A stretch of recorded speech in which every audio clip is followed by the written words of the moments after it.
or someone would ask me the other day, she's like, what are you going to do when you actually find someone really similar to you? Would you get along? I was like, gosh, no way.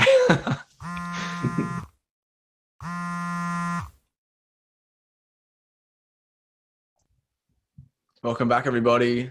So your question today, Leroy, how do you support your friend who is going through a tough time? Okay, so there's a few different ways. First, actually, how tough are we talking?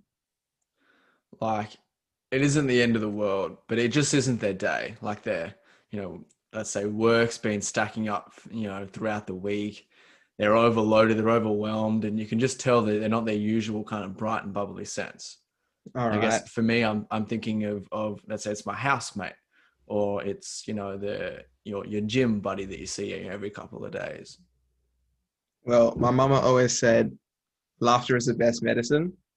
And in this Mm, case, I think it's the first way I'd support my friend, making them laugh in whatever yeah. shape or form that takes. It depends on our sort of friendship. I usually might make a fool of myself or just might make might refer to some jokes, like some, you just have those sort of personal, like one-on-one jokes that Yeah. can get a giggle in no matter what shape or form the person's in. So I guess definitely, to me that sounds like pretty much like everyday usual conversation that you would have with this friend. mm, So yeah, what if it's like what if it's not something that like a usual conversation that you both have? What if that can't really overcome it?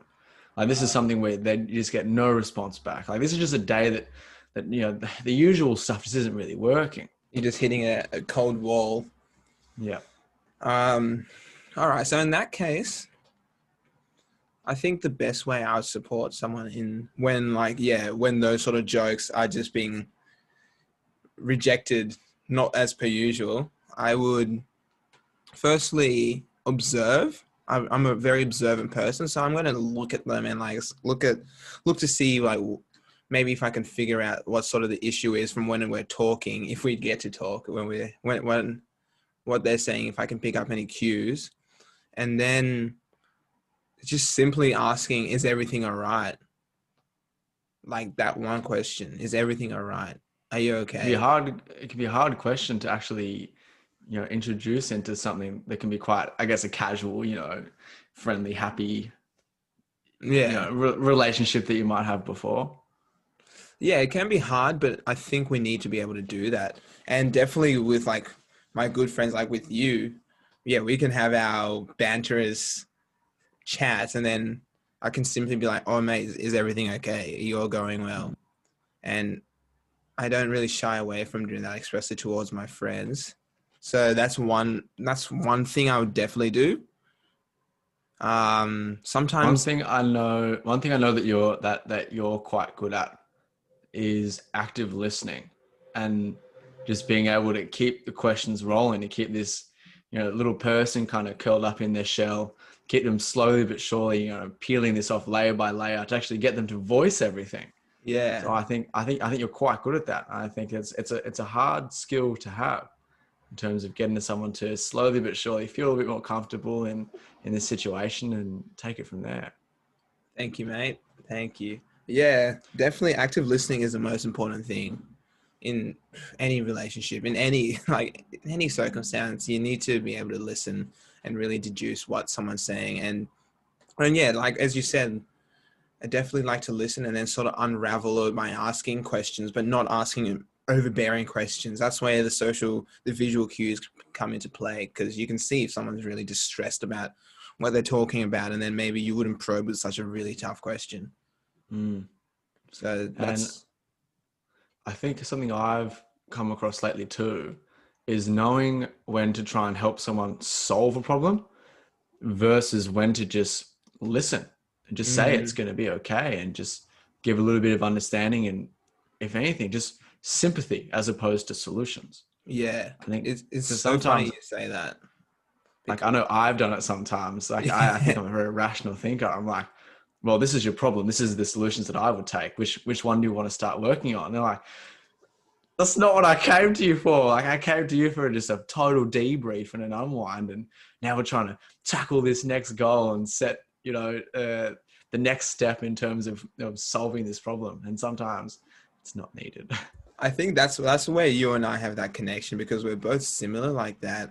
Because I'm always like, a problem, I need to find a solution. But it's, as you said, that like this year I've had a lot of situations where I heard something was going wrong for a friend, and then I instantly like tried to come with a solution, and in the end it actually made it even worse, just because they just wanted to vent, just wanted to let it all out, and just sort of for me to be the soundboard to listen to, which isn't like, it's so important. So you need to know when to do that. Like sometimes your solutions just aren't warranted. Mm.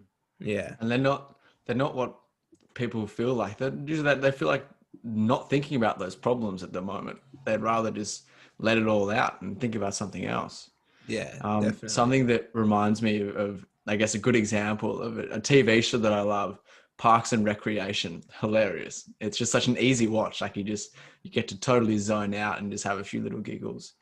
But one of their little jokes that they run is there's this guy, his name's Chris, and he's like straighty 180. He's very clean cut, very precise, always has a plan.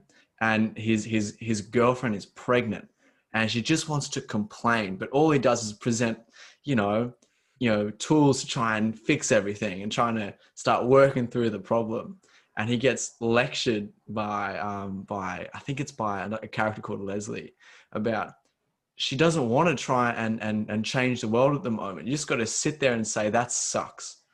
Listen to whatever the sentence comes and go, that sucks. That sucks. And bite your tongue. It doesn't matter if you got something, the most amazing piece of information that would help them take those steps. Just, it's a pretty simple thing to say that sucks. And, you're going through a tough thing. Yeah. No, it's so important that, because it just has the power to make things even a bit tougher if you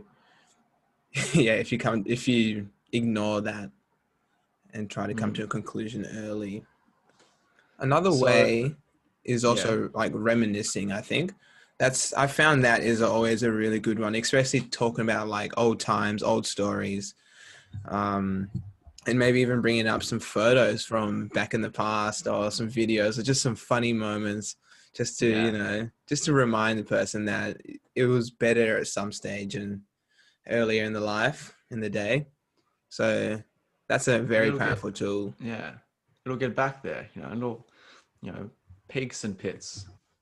Swings and roundabouts, mate. Swings and roundabouts.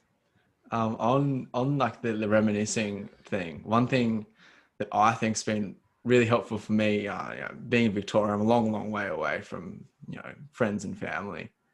But one thing that I think would be really good for supporting a friend who's going through a rough time is like, Kmart, that quick printing service you can do, like a physical photo, like having that photo in front of you, I think is an amazing thing. So, we've all got vast amount of photos on our phone, and they just sit there. Like you don't really know much about them. Like I think taking the time to go through and print out a couple would be like, hey, here you go. This is from a time in the past where we were having so many laughs. We'll get back there. But here's this thing. That's it. Slide onto their door. Away you go. You can write a cute little note on the back. And then I think that has, it's something physical that has the power to change someone's day. Oh, definitely, man. It's those thoughtful gestures, because you've, to print a photo, you've firstly gone to Kmart, found a photo, and then printed it, and then got a frame for it, and then sent it. Like there's just so many steps in that like just really validate to a friend that, oh wow, I'm like not in this alone. Like this person is actually here like for me. Like there's someone's here. And sometimes like, you can just be so irrational and think you're completely alone when you're really not alone at all. And just those really thoughtful gestures can be so important, no matter who the friend are, even if it's like just like, oh, the boys, or like just the Aussiest bloke. Like if he's feeling shit and you do a really thoughtful gesture, whatever shape or form that is, they will love it, and that will bring them back from that tough area for sure. Yeah. So like little things, I guess, as we talked about a lot of, I guess, ways to listen and, in a conversation, and things you can do on the spot. Because there isn't always going to be those times when you can sit down and have those conversations. So I think there's like the